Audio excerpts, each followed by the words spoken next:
La que llevaba la agenda de A de veras, no la que se publicaba en las revistas. Ella sabía cuándo llegaba, cuándo no y por qué. Y esto que nos cuenta se lo guardó toda una vida, no por miedo, sino por una lealtad de las de antes. Pero dice que a sus 81 años, con una rodilla que ya no le hace caso y el doctor pidiéndole calma, pues las cosas cambian. Y pensó que si no hablaba ya, la historia se iba con ella a la tumba. Y eso, amigos, sí que sería un desperdicio, porque este relato merece ser contado. Antes de entrarle a lo bueno, les pido un favor. Denle me gusta a este video. Suscríbanse al canal y dejen un comentario. Hay historias que simplemente se tienen que escuchar. Y esta es una de esas. Graciela no llegó a Televisa por famosa, ¿qué va? Llegó porque era un as para escribir a máquina, 90 palabras por minuto, y porque una vecina le sopló el dato de un buen puesto. No le dijo para quién era. Solo que se trataba de alguien que no perdonaba errores. Pero que pagaba muy bien.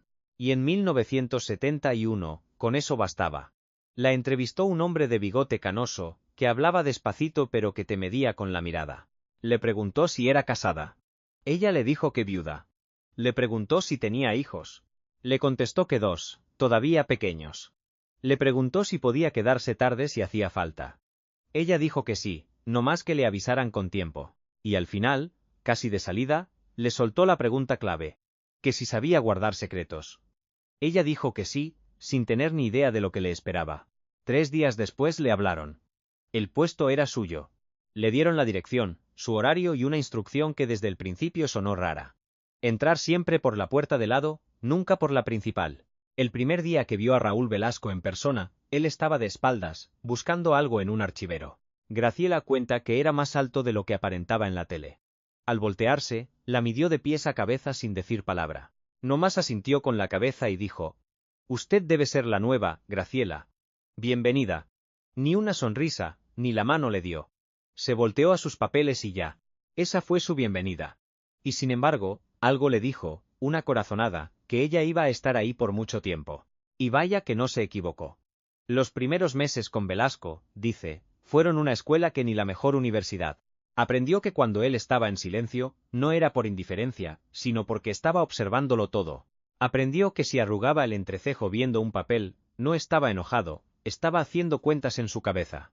Aprendió que su café era sin azúcar de lunes a jueves, pero el viernes sí con 2 cucharadas. Como un pequeño premio para empezar el fin de semana. Esos pequeños detalles eran la clave. Los que no los captaban, no le duraban ni 3 meses. Ella duró 14 años. Y lo que vio en ese tiempo no cabe en un solo libro. La oficina de Raúl era grande, pero muy sobria. Para ser el hombre más poderoso de la televisión, uno se esperaría otra cosa, ¿verdad? Pues no. No había trofeos a la vista, ni las clásicas fotos con políticos o artistas. Solo un escritorio de madera oscura. Un archivero con llave, una planta que ella regaba y una ventana. Ah, esa ventana que daba al patio de los estudios, desde donde él veía todo sin que nadie lo viera. Esa ventana era su puesto de mando. Muchas veces lo encontró ahí, parado, con las manos en la espalda, solo mirando. Al principio Graciela pensó que descansaba la vista. Después entendió que desde ahí controlaba más de lo que todos creían. Oficialmente, su trabajo era organizar la agenda, contestar cartas, filtrar llamadas y coordinar los compromisos de don Raúl. Pero muy pronto se dio cuenta que había una agenda secreta. Reuniones que no se apuntaban en ningún lado. Y llamadas que entraban a un teléfono especial. Uno que solo él contestaba, y del que ella tenía prohibido tomar nota. La primera vez que sonó y ella se paró a contestar, Raúl casi voló por la oficina para ganarle el auricular. La miró con una calma que daba más miedo que un regaño. Esa línea la contesto yo, Graciela. Siempre. Ella entendió a la primera. Y desde entonces, cada que sonaba ese teléfono, paraba la oreja con disimulo. Era una habilidad que tenía desde niña, esa de escuchar sin que se notara que estaba escuchando. Y lo que fue oyendo en esas llamadas, era como armar un rompecabezas a ciegas, uno que tardaría mucho en entender por completo.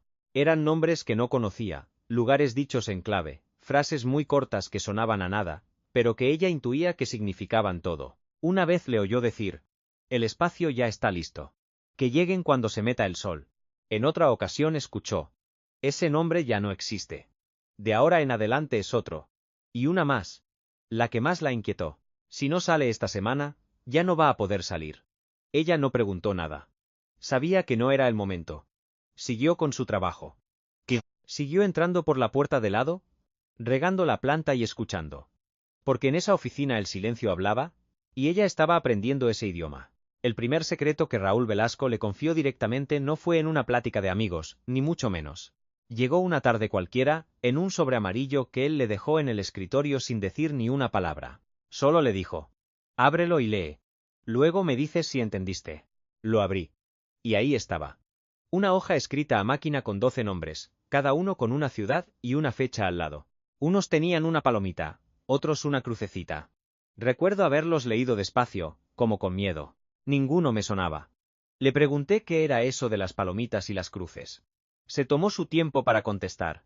Luego me dijo: las palomitas son los que la libraron. Las cruces. Los que no. ¿No la libraron? ¿De qué? ¿A dónde iban? Le insistí. ¿A dónde se suponía que tenían que llegar? Y lo dijo sin pizca de drama, ¿eh? Con esa voz de quien ya ha cargado con tantas cosas que una más ya no le pesa. Con esa lista, ándele, fue cuando entendí que el trabajo de Raúl Velasco era mucho más que el de la tele. Que detrás de esa sonrisa de siempre en domingo, había un hombre con listas de gente que necesitaba irse, desaparecer, y que a veces no lo lograba. Me pidió guardar la hoja bajo llave, tenía una carpeta para eso. Le llamaba asuntos pendientes. Así nomás. Una carpeta verde, ya gordita, que yo tenía prohibido hasta ver. Esa tarde, por primera vez, metí un papel ahí dentro. Y con los años, créame, esa carpeta se puso más y más gorda. Yo, calladita. Raúl me contaba solo lo indispensable para que yo hiciera mi trabajo. Ni de más ni de menos. Medía los secretos como medía los comerciales, qué bárbaro. Pero a veces, la taza se derramaba. Una noche, ya tarde, estábamos solos en la oficina y sonó su teléfono privado. Serían como las 10. Contestó como siempre, pero algo cambió. Le oí la voz distinta a media llamada, se le puso una seriedad que no era la de siempre. No era la seriedad del que arregla un problema, sino la del que recibe una mala noticia que ya se olía. Colgó, y se quedó ahí, parado. Yo me hice la que leía unos papeles. Al ratito, lo oí decir para sus adentros: ya son 3. Y fue todo. Se fue a la ventana a ver el patio oscuro de los estudios. Yo no dije ni pío. Pero en el camión de regreso a casa, la frase me taladraba la cabeza. Ya son 3. ¿3 qué? ¿3 quiénes? Y me acordé de la lista, de las crucecitas. Esa noche, nomás no pegué el ojo. Y fue la primera de muchas, se lo aseguro. Ay, el señor Velasco. Tenía una manera muy suya de calar a la gente. Me tardé en darme cuenta, pero cuando lo vi, ya no pude ignorarlo. No era de ponerte una prueba de frente, para nada. Era más sutil, mucho más. Te dejaba ver algo, un papelito olvidado en su escritorio. Oías un pedacito de una plática, te daba una orden que parecía no tener importancia. Y luego, a esperar. Esperaba días, a veces semanas enteras. Y si el chismecito no corría, si el papel seguía ahí, si cumplías sin preguntar de más, te abría la puerta un poquito más. Así se ganaba uno su confianza. Despacito, en silencio, pero más efectivo que nada. Yo pasé todas sus pruebas sin siquiera saber que me estaba probando. Yo solo hacía mi chamba. Guardaba lo que era de guardarse y me callaba la boca. Y no por conveniencia, sino porque así me educaron. Mi mamá decía que una mujer de palabra no anda haciendo juramentos. Si tienes que prometer guardar un secreto, es porque ya andas con la tentación de contarlo. Como a los 2 años de trabajar con él, Raúl me empezó a dejar en sus reuniones, en esas que antes tenía a puerta cerrada. Yo no opinaba, nomás estaba ahí de testigo, disque tomando notas o arreglando papeles, mientras él platicaba con gente que ni se anunciaba. Una tarde llegó un señorón, de esos que yo había visto en las páginas de sociales. Pero este no era artista, no. Era de ese otro mundo, el de la política y los negocios. De esos que es mejor no preguntar mucho. Se sentó frente a Raúl como si estuviera en su casa, como un igual, no como alguien que viene a pedir un favor. Platicaron como 40 minutos. Yo en mi escritorio, cerquita de la puerta. Lo suficientemente cerca para oír, pero sin que se notara la oreja, claro. El hombre le contaba de un cantante, un muchacho que apenas empezaba, muy jovencito, que había cometido la burrada de dedicarle una canción a quien no debía. Un error de chamaco, decía, pero que le había ganado enemigos muy peligrosos. Raúl, callado, nomás escuchaba. Y el hombre remató. Necesita irse del país, pero con una buena excusa. Algo público, que no levante sospechas. Raúl se echó para atrás en su sillón. ¿Y por qué cree que yo puedo ayudarlo? El hombre apenas sonrió. Porque usted, don Raúl, tiene el escenario más grande de México. Y porque cuando usted presenta a alguien, ese alguien empieza a existir de verdad. Se hizo un silencio largo. Y luego Raúl dijo: tráigamelo el jueves. El señor se levantó, tomó su sombrero y se fue. Apenas se cerró la puerta, Raúl me vio directo a los ojos. Graciela, el jueves viene un muchacho. Lo vas a registrar con el nombre que él te dé, no el de verdad. Y en la agenda oficial, apúntalo como un compositor que viene a ofrecer canciones. ¿Quedó claro? Sí, señor, le respondí. Asintió y volvió a sus papeles, como si nada. Pero para mí, ya había quedado más que claro. El muchacho llegó el jueves, puntualito. Tendría sus 22 años, flaquito, moreno, abrazado a una guitarra como si fuera lo único que le quedaba en el mundo. Dijo llamarse Ernesto Palma, fíjese, con una voz que le temblaba todita. Pero ándele que al pedirle su nombre para el registro, me miró con una desconfianza, como si fuera una trampa, y me dijo: anóteme como Fernando Reyes. Pues yo, obediente, lo apunté como Fernando Reyes. Lo llevé a la salita de espera, la chiquita, la que usábamos para esas visitas que mejor no se topaban con la gente de producción. Le ofrecí agua. La tomó con las dos manos, como con frío, y mire que ese día hacía un calorón. Don Raúl lo recibió como media hora después. Yo no entré a esa junta, claro, pero cuando el muchacho salió, algo en él ya era distinto. Se le notaba. Seguía igual de delgado, con su guitarra encima, pero su caminar era otro. Como cuando uno escucha justo lo que necesitaba para enderezar el camino, ¿sabe? Me volteó a ver al pasar y me dijo gracias. Imagínese, y yo nomás le había puesto un nombre falso y dado un vaso de agua. Total que a las 3 semanas ya estaba en la tele. Don Raúl lo anunció, fíjese, como la gran promesa de nuestra música. Cantó un par de canciones, el público aplaudió mucho, y para el otro lunes. Esto me enteré de chismosa semanas más tarde, parando oreja donde no debía. Pues este muchacho, Ernesto o Fernando, vaya usted a saber, ya estaba cruzando la frontera. Con una maleta chiquita y la cinta del programa, que era la prueba de que había estado en México. Esa cinta era su pasaporte, vamos, la prueba de que no era un fantasma. Nunca más volví a saber de él, pero tampoco oí ninguna mala noticia. Y mire, en el mundo de don Raúl, aprendí que el silencio era señal de que todo estaba bien. Después de eso, algo entre don Raúl y yo cambió. Despacito, sin que se notara, pero cambió. No crea que tuvimos una gran plática, para nada. Simplemente, poco a poco, empecé a notar que me explicaba más las cosas. Que cuando llegaban ciertas visitas, ya me daba un pequeño aviso antes. A veces nomás una frasecita para que yo me orientara. Él confiaba en que yo ya sabría qué hacer, sin repetirme las cosas. Y así fue que una mañana, yo estaba ordenando papeles y él, sin levantar la vista de sus lecturas, me pregunta: Graciela, ¿alguna vez le cuenta a alguien lo que ve aquí? Le contesté que no. ¿Y por qué no?, insistió. Lo pensé un poquito antes de contestar. Porque lo que pasa aquí no es mío, le dije. Entonces levantó la vista, me sostuvo la mirada un momento, asintió y regresó a sus papeles. No dijo más, pero desde ese día, la famosa carpeta verde la manejé yo. Esa carpeta verde se volvió el secreto de todo. Y no era una simple carpeta, créame, era todo un sistema. Con el tiempo creció tanto que se volvió 3 carpetas, y luego un archivero con su llave. La única copia de esa llave, claro, la tenía yo. Don Raúl tenía la otra, claro, pero hubo como 2 años que viajó tanto, que la única que abría ese archivero era yo. Y adentro había cada cosa. Listas de nombres con sus alias, fechas de salidas en el programa que parecían debuts de artistas, pero que yo ya sabía que eran otra cosa muy distinta. Teléfonos escritos a mano en papelitos sueltos, direcciones en colonias que no eran precisamente de artistas, si me entiende. Y notitas muy breves, casi telegramas, que resumían toda una situación. Cosas como muchacha, noreste, urgente, viernes. O bien, compositor, amenaza confirmada, necesita una semana. Yo aprendí a leer ese idioma secreto, como se aprende cualquier otro, con mucha paciencia, poniendo atención al contexto y aceptando que hay dudas que no se resuelven al momento. Pero en ese archivero había otra cosa que tardé en entender bien. Estaban los registros de la gente a la que don Raúl intentó ayudar y no lo logró. No eran muchos. Pero de que existían, existían. Hojas sueltas con un nombre, una fecha, y solo 2 palabras. No llegó.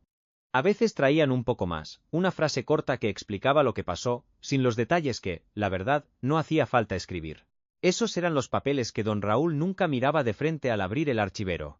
Yo me di cuenta desde la primera vez.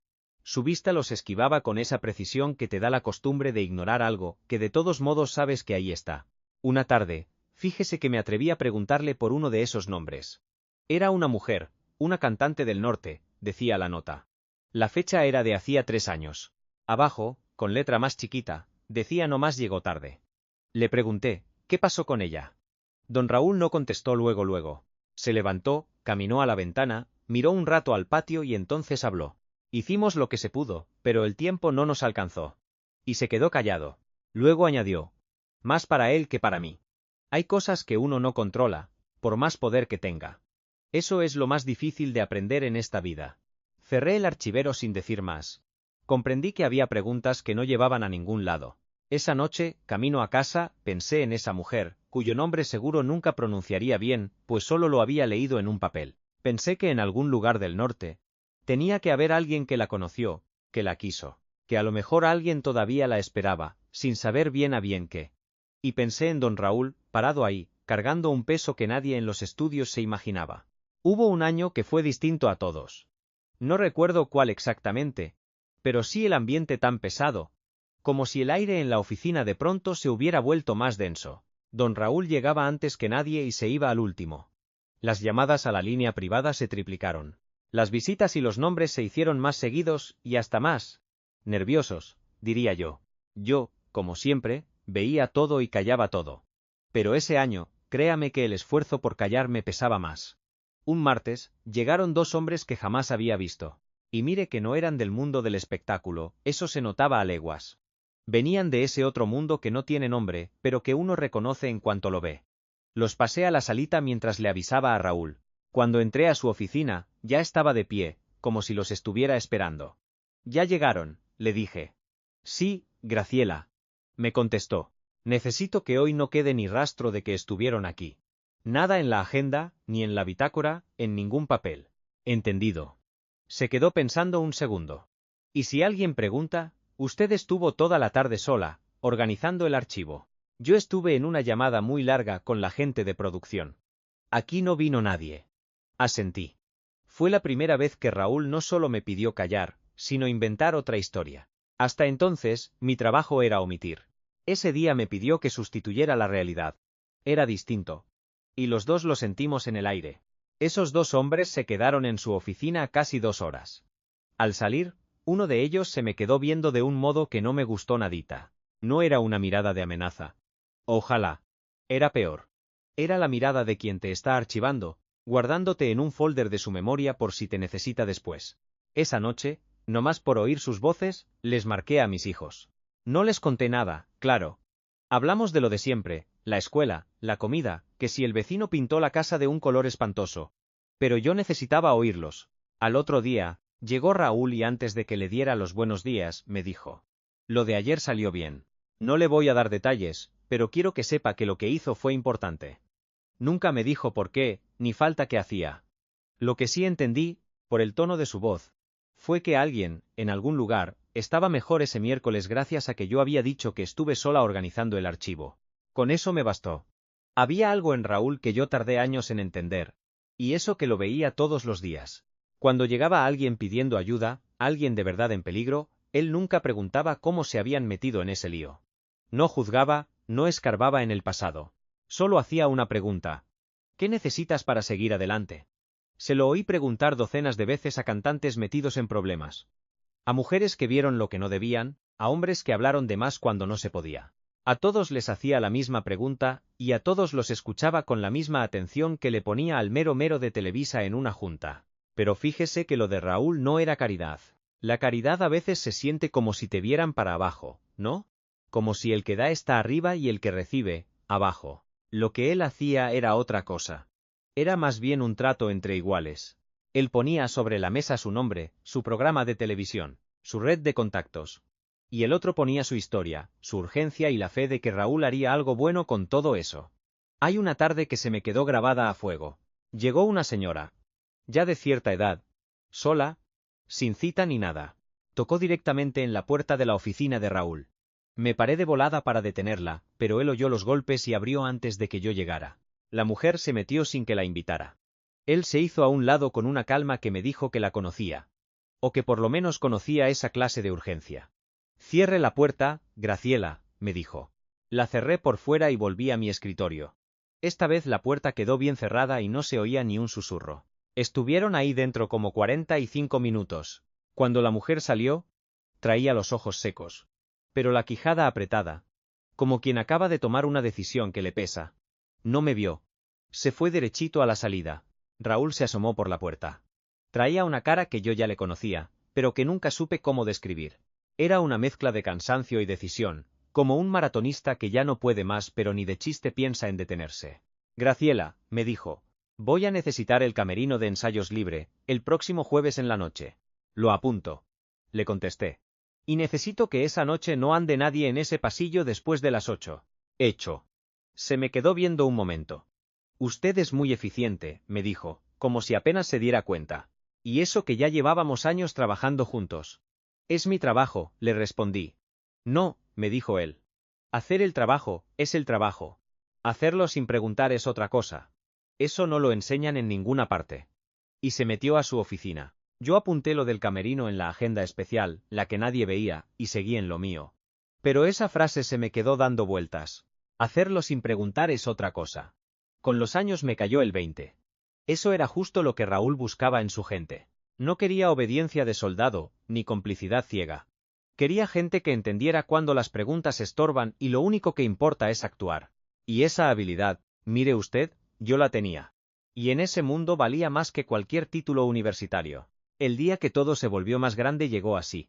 Sin avisar, como llegan las cosas que lo cambian todo. Era un lunes, muy temprano. Yo había llegado antes que Raúl, para no variar. Estaba separando la correspondencia cuando sonó la línea privada. Me quedé helada. Ese teléfono nunca, pero nunca, sonaba antes de que él llegara. Sonó 3 veces, paró. Luego otras 2 veces. Y volvió a parar. Luego otra vez y silencio. Ese patrón, fíjese, no era para nada normal. Jamás lo había escuchado. Cuando don Raúl llegó, como a los 20 minutos, lo primerito que hice fue decirle que la línea privada había sonado muy raro. Se me quedó viendo, y, ay, algo le pasó por la cara. Fue un instante, pero en otro hombre, le juro que hubiera sido miedo. ¿Cuántas veces? Me preguntó. Le conté el patrón. 3, 2, 1. Asintió muy despacio. Y se encerró en su oficina. Al ratito salió ya con el abrigo puesto, y eso que no tenía ningún compromiso oficial esa mañana. Tengo que salir, dijo nomás. Si alguien llama, dígales que estoy en grabación. No sé a qué hora vuelvo. Y me nació preguntarle. ¿Va a estar bien, señor? Se me quedó viendo un segundo. Esa pregunta. Hacía mucho que nadie me la hacía. Me dijo. Y se fue. No volvió sino hasta las 5 de la tarde. Cuando entró, se veía diferente. No de la ropa, ¿eh? Traía el mismo traje, el mismo paso seguro de siempre. Pero en los ojos. Ándele, ahí estaba el cambio. Una seriedad nueva, como de quien sabe que acaba de cruzar una puerta que ya no abre de regreso. Se sentó, pidió café y se lo llevé. Se lo tomó calladito. Y al final habló. Graciela, lo que viene en estos meses va a ser muy distinto a todo. La voy a necesitar más disponible, más atenta, y que confíe en su criterio cuando yo no esté. ¿Qué pasó, señor? Le pregunté. Algo que ya no tiene vuelta de hoja, me contestó. Y no me estaba dando el avión. Era, de verdad, lo único que podía decirme. Porque yo creo que era todo lo que él sabía con certeza en ese momento. Esa noche, ya camino a mi casa, me quedé pensando en los timbrazos. 3, 2, 1. Como una cuenta para atrás. Y entendí que justo eso era. Uf, los meses que siguieron fueron los más intensos que me tocaron en esa oficina. Don Raúl se movía con una rapidez que no se le notaba con esa calma que gastaba. Por fuera, usted lo veía y era el mismo. El conductor impecable. El del programa más visto de México con esa sonrisa que ya no sabíamos. Pero por dentro, uy, estaba moviendo un ajedrez que yo apenas si alcanzaba a ver. Y ahí mi papel cambió por completo. Ya no era nomás la secretaria que organizaba recados y guardaba papeles. Me convertí en su filtro para todo lo que entraba y salía de esa oficina.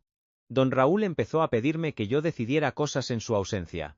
No crea que eran cosas enormes, pero sí de esas que necesitaban, pues, buen juicio y sobre todo, mucha discreción. Que si llamaba fulanito, ¿qué le decía?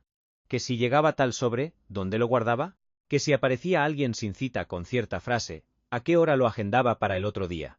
Había una frasecita que era la contraseña, aunque nunca la llamamos así. Si alguien llegaba o llamaba y decía que venía de parte del señor de Guadalajara, yo ya sabía que tenía que atenderlo, pero ya, sin apuntar su nombre en ningún lado y sin decirle a nadie que había estado ahí. Unas 12 personas usaron esa frase en esos meses. Cada uno llegaba con su propio cuento. Unos eran artistas, otros quién sabe. Lo que todos tenían era una urgencia que se les salía por los ojos. En cómo miraban pa la puerta, en cómo agarraban sus cosas como si se les fuera la vida en ello. Y yo los recibía a todos con mi mejor cara de póker, esa que ya había aprendido. Les ofrecía su cafecito, su agua. Ahorita los atiende el señor Velasco. Y yo, calladita, observando todo. Pero hubo uno que no se me olvida. Era un señor ya mayor, como de 60 años, con manos de campo y una ropa que se veía a leguas que no era de la artisteada. Llegó una tarde que caía un aguacero, venía empapado. Dijo la frase, la del señor de Guadalajara, con un acento del sur, de esos de tierra caliente. Le acerqué una toalla. Me dio las gracias con una sencillez que, ay, se me apachurró el corazón. Se sentó a esperar. Y en eso, sacó del bolsillo una foto chiquita y se quedó mirándola, así, entre los dedos. Yo no alcanzaba a ver qué era. Cuando don Raúl lo recibió, se tardaron casi una hora ahí adentro. Y cuando el hombre salió, ya no traía la foto en la mano. La había dejado. Esa noche, recogiendo la oficina, la encontré en el escritorio de don Raúl. Era una muchachita muy joven, casi una niña, con una sonrisa que le llenaba toda la cara. La guardé en el archivero. Nunca supe ni cómo se llamaba. Nunca supe si la historia tuvo final feliz o de los otros. Pero esa carita se me quedó grabada mucho después de que vaciamos ese archivero.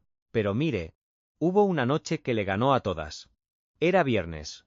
El programa se había grabado esa tarde y el edificio ya se estaba vaciando, como pasa siempre en los estudios después de la función. Ya sabe, la gente recogiendo cables, los técnicos apagando las luces, el ruidito del mundo real que se vuelve a meter donde antes estaban las cámaras. Yo ya había terminado, ya me iba, cuando se asoma don Raúl a mi oficina con «Graciela, necesito que se quede», me dijo.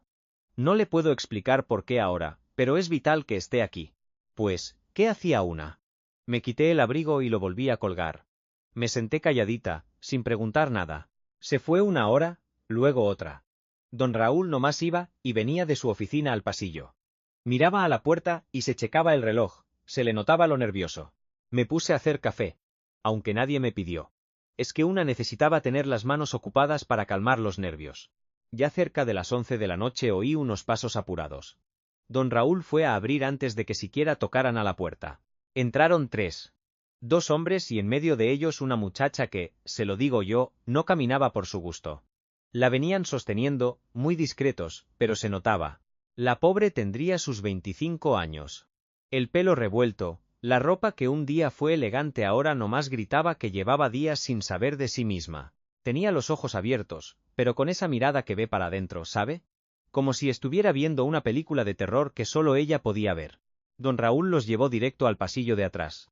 Me hizo una seña y yo, pues ya sabía. Fui a abrir el cuartito de descanso del fondo, ese que nunca usábamos. Lo abrí, prendí la luz, vi que hubiera agüita. La sentaron en el sofá con un cuidado que hasta enternecía. Ella ni se movió, ni una palabra. Como una muñequita de trapo. Los 2 hombres se quedaron hablando bajito con don Raúl en el pasillo. Yo me quedé adentro con ella. Me senté en una silla enfrente y nomás la veía respirar. Al ratito me miró, pero sin desconfianza, sino con el cansancio de quien ya no le alcanza la energía ni para dudar. ¿Hay agua?, me preguntó con un hilito de voz. Sí, le dije, y le serví un vaso. Lo agarró con las 2 manos. Le dio unos traguitos lentos, como si cada uno fuera una gran decisión. Y luego me preguntó, ¿aquí estoy segura? Sí. Le contesté. Y era verdad. Al menos esa noche en ese cuarto, sí. Por lo menos por unas horas. Con eso basta. Suspiró, y cerró los ojos. Ahí me quedé sentada a su lado, calladita, hasta que don Raúl regresó como una hora después. No dormí, ni me moví. Solo le hice compañía en ese silencio que, créame, era justo lo que la muchacha necesitaba en ese momento. A la mañana siguiente, don Raúl llegó temprano con 2 cafés en la mano. Uno para él y otro para mí. Fíjese qué cosa tan rara. En 14 años que llevaba ahí, él jamás me había traído un café. Jamás. Siempre era yo la de los cafés. Se lo acepté, claro, y me senté. Él hizo lo mismo, pero no en su silla de jefe, sino en la que estaba junto a mí. Como para hablar de tú a tú, sin jerarquías. Lo que me contó esa mañana fue la primera vez que me soltó una historia completa. Me contó todo de corrido, sin guardarse nada, no como otras veces que me daba la información con cuentagotas. La muchacha de la noche anterior, resulta que era cantante. Tenía su carrerita, corta pero de veras, con discos y todo, en ferias y palenques del norte, y en uno de esos conoció a la gente que la contrató para eventos privados. Al principio, fíjese, todo miel sobre hojuelas. Buen dinero, buen trato, nada que hiciera saltar las alarmas. Hasta que saltaron, claro. Cuando quiso dejar de trabajar para ellos, descubrió que una cosa es querer irse y otra muy distinta es poder hacerlo. Le dijeron que sabían perfectamente dónde vivía su familia. Que su carrera podía terminar de formas que no tenían nada que ver con aplausos. Y al final, le dijeron que no se iba hasta que a ellos se les diera la gana. Por suerte, alguien que la conocía habló con otro alguien, que tenía el número de esa línea privada. Así era siempre el asunto, me explicó don Raúl. No había una oficina ni un sistema, nada de eso. Era más bien una cadena de gente que se conocía y se tenía confianza, y que se activaba cuando alguien de verdad necesitaba una salida. Y usted siempre acepta, le comenté. No siempre, me corrigió. Hay casos donde no puedo hacer nada, donde el riesgo es demasiado para todos. Esos son los casos más difíciles, no los peligrosos, sino los que debo rechazar. Le pregunté. ¿Y cómo sabe cuáles sí y cuáles no? Se quedó pensando un ratito. Honestamente, a veces ni yo mismo lo sé. A veces es instinto, otras veces es información. Y otras veces, es nomás que tengo a la persona aquí enfrente y no puedo voltear la cara. La muchacha se quedó 2 días más en ese cuartito del fondo. Yo le llevaba su comida, su cafecito, unas revistas. La verdad, hablábamos muy poco. Ella me hacía preguntas sencillas. Que si cuánto tiempo llevaba yo ahí. Que si tenía familia. Que si me gustaba mi trabajo. Preguntas de alguien que necesita aferrarse a que el mundo normal todavía existe. Al tercer día, por fin se fue. La recogieron 2 hombres que yo no conocía, en una camioneta de esas con vidrios bien oscuros. Don Raúl le dio un breve apretón de manos en el pasillo. Ya que se fue la camioneta, le pregunté a dónde iba. Don Raúl nomás respondió. A empezar de nuevo. ¿Qué es lo más difícil y lo único que vale la pena? Hay una plática de esos 14 años que se me aparece en la memoria más que ninguna otra.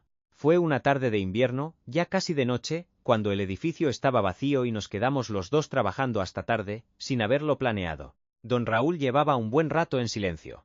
Cosa que no era rara en él, pero este silencio se sentía distinto. Era el silencio de quien le da vueltas a algo muy adentro. Finalmente, habló. Graciela, ¿usted cree que la gente es buena o es mala por naturaleza? La pregunta me sacó de onda, no por el qué, sino por el cómo me lo preguntó. Con una sinceridad sin adornos. Como si llevara años queriendo preguntárselo a alguien y hasta ahora se hubiera animado. Le dije que yo creía que la mayoría de la gente, en el fondo, está asustada. Que el miedo nos hace parecer malos cuando solo nos estamos protegiendo. Me miró de un modo que no era de aprobación, pero se le parecía mucho. Como que le gustó la respuesta. Luego dijo. Pienso igual que usted. Y por eso me cuesta tanto rechazar a la gente que viene a pedir ayuda. Porque casi siempre, detrás del problema, hay alguien que simplemente tuvo miedo en el lugar y el momento equivocados. ¿Y los que los hay yo? Diría. Nios. Pregunté. ¿Ellos también tienen miedo? Se quedó callado un largo rato. A veces, dijo por fin. A veces el que amenaza también está atrapado en algo más grande que él, y por eso amenaza. Es que es lo único que sabe hacer para sentir que tiene el control. No lo justifica, pero lo explica. Y saberlo. A él le sirve de algo. Se me quedó viendo. Sí, me dijo, porque me ayuda a no odiarlos. Y si los odio, actúo con pura rabia. Y con la rabia uno siempre se equivoca. Y cuando yo me equivoco en esto, las consecuencias no son nomás para mí. Esa noche entendí de verdad por qué Raúl hacía las cosas como las hacía. No era nomás por bueno, era una disciplina de hierro. Su manera de seguir de pie cuando perder la cabeza podía costarle la vida a alguien más, no a él. Era la valentía más callada, más solitaria, que yo he visto en mi vida. Me fui a casa pensando, 14 años con este hombre y apenas le descubría facetas que ni me imaginaba. Y pensé que eso, por sí solo, ya era algo extraordinario. Mis últimos años con Raúl fueron los más tranquilos y, de alguna forma, también los más tristes. No porque pasara algo malo, para nada, al contrario. El sistema que él armó por décadas ya caminaba solito, con una fluidez que ya no lo necesitaba a él en cada caso. Ya había otra gente, toda una red silenciosa y fuerte que se fue tejiendo con los años, que movía los hilos sin que Raúl se expusiera como antes. Eso lo protegía, sí, pero también lo alejaba de esa parte del trabajo que yo sabía, aunque nunca lo dijo, era la que le daba sentido a todo. Se lo notaba yo en cositas. En cómo se paraba frente a la ventana de los estudios y se quedaba viendo para afuera. Pero ya no con la mirada del que controla, sino del que recuerda.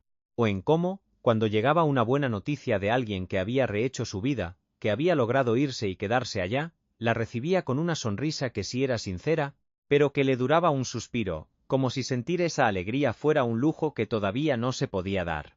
Una mañana llegué y ahí estaba él, revisando la famosa carpeta verde. Que para ese entonces ya ni era verde, sino un montón de archiveros llenos. Leía una de las primeritas hojas, de cuando la carpeta era una sola. ¿Qué lee? Le pregunté. El principio. Me dijo. A veces uno tiene que leer el principio para acordarse porque siguió adelante. Me le acerqué y miré por encima de su hombro. Era la lista de los 12 nombres, aquella. La primera que me dio tantos años atrás, con sus palomitas y sus cruces. No más que ahora, con otra pluma, alguien había añadido notas al margen. Fechas, ciudades, palabritas como en orden o familia completa, eran noticias de vidas que habían seguido su curso. ¿Usted las anota? Le pregunté. Cuando llegan noticias, sí, me dijo. No siempre llegan. Mucha gente se pierde bien. Y esa es la mejor forma de desaparecer. Sin dejar rastro, para que nadie les siga la pista. Ni siquiera nosotros. Pero si hay noticias, las apunto, y de los que tienen la cruz. ¿Llegan noticias alguna vez? Se quedó callado un momento. Una vez, dijo al fin. Una sola vez en todos estos años llegó noticia de alguien que yo ya daba por perdido. Resulta que sí había llegado, no más que mucho después, y por un camino que nadie se hubiera imaginado. ¿Y qué sintió cuando supo? Raúl dobló la hoja con mucho cuidado y la volvió a guardar en su lugar. Se tomó su tiempo para contestar. Como cuando uno lleva cargando algo pesadísimo y de repente lo puede soltar, aunque sea por un ratito. Así nomás salió de la oficina. Yo me quedé sola con los archiveros. Me les quedé viendo un buen rato, pensando en todos los nombres ahí guardados, en todas las historias. En ese peso enorme, invisible, que Raúl cargó por décadas, mientras el mundo le aplaudía cada domingo, sin tener ni la menor idea. Y pensé que este mundo es un lugar bien raro, donde los héroes de a de veras son los que nunca salen en los periódicos. Mire, yo ya tengo 81 años, una rodilla que hace lo que quiere y un doctor que me trae en jaque con el corazón. Raúl Velasco murió hace años. Su funeral fue tal y como él lo hubiera producido. Grande, muy ordenado, con música, flores y miles de personas despidiéndose del hombre que marcó la televisión mexicana por décadas. Los discursos hablaban de su legado, de su ojo para el talento, de su disciplina de hierro. Pero nadie habló de los archiveros. Ni de esa línea de teléfono que solo él contestaba. Nadie mencionó las noches en el cuartito de hasta atrás. Ni de la gente que llegaba empapada por la lluvia, con una foto arrugada entre los dedos. Ni de los nombres con palomitas y cruces que leía para acordarse por qué seguía en la lucha. Yo estuve ahí, sentada hasta atrás, lejos de las cámaras. Y lloré como no lloraba desde que se murió mi viejo. Pero no era nomás por él, sino por todo lo que se iba con él. Por esa historia que solo existía en esos archiveros y en la memoria de unos cuantos que aprendimos a callar. Con los años, no falta quien me pregunte cómo era trabajar con él. La gente quiere oír que era difícil, que era un exigente. Vamos, el tirano que muchos pintan. Y mire, sí que era exigente. Tenía un carácter que nomás no aguantaba a los mediocres. Podía ser muy frío si algo salía mal. Y no siempre te daba tu palmadita en la espalda. Pero a mí me tocó ver la otra cara. Yo vi al hombre que se pasaba las noches en vela, pensando en gente cuyos nombres ni siquiera se atrevía a decir en voz alta. Yo vi al hombre que recibía amenazas y al día siguiente ahí estaba. Con su traje impecable y la sonrisa lista para la cámara. Porque el show tenía que continuar, claro, pero detrás había algo mucho más grande que no podía detenerse. Recuerdo una noche que me preguntó si yo creía que la gente era buena o mala. Y me escuchó con una atención. Él, que ya lo había visto todo. Esos archiveros, después de que él se fue, se los entregué a las personas que me encargó. Esa red que él ayudó a tejer, de alguna manera sigue ahí, más calladita si se puede, pero no ha desaparecido. De eso doy fe. Y no le cuento esto para hacer de Raúl Velasco una leyenda. Las leyendas son de una pieza, y él era de todo menos simple. Era un hombre de contrastes. Difícil y generoso. Valiente y a veces tan cansado, todo al mismo tiempo. Así es la gente de a de veras, ¿no cree? Cuando uno la conoce más allá de la pantalla. Se lo cuento porque la historia completa de una persona vale más que el pedacito que sale en un homenaje. Se lo cuento porque hay gente por ahí que ni se imagina. Que jamás sabrá. Que un pedazo de su vida se decidió en una oficina sencilla de Televisa, donde un señor de traje oscuro movía los hilos. Y lo cuento. ¡Qué caray! Porque ya tengo 81 años. Una rodilla que no da una y un doctor que me trae con el Jesús en la boca. Y hay cosas que uno no se puede llevar. Fui la secretaria de Raúl Velasco, la que leía sus cartas, la que sabía su agenda real y guardaba sus secretos bajo llave. Fui la guardiana de la historia que nunca se vio en televisión. Y hoy, ya al final del camino, le puedo decir que fue el privilegio más callado y más grande de mi vida. Hay historias que se guardan por años, ¿saben? Hoy les traigo la de Graciela Montoya, quien a sus 81 años decidió hablar. Fue la secretaria personal de Raúl Velasco 14 años. Pero ojo, no era cualquier secretaria. Era la de confianza, la que le abría la correspondencia marcada como privada.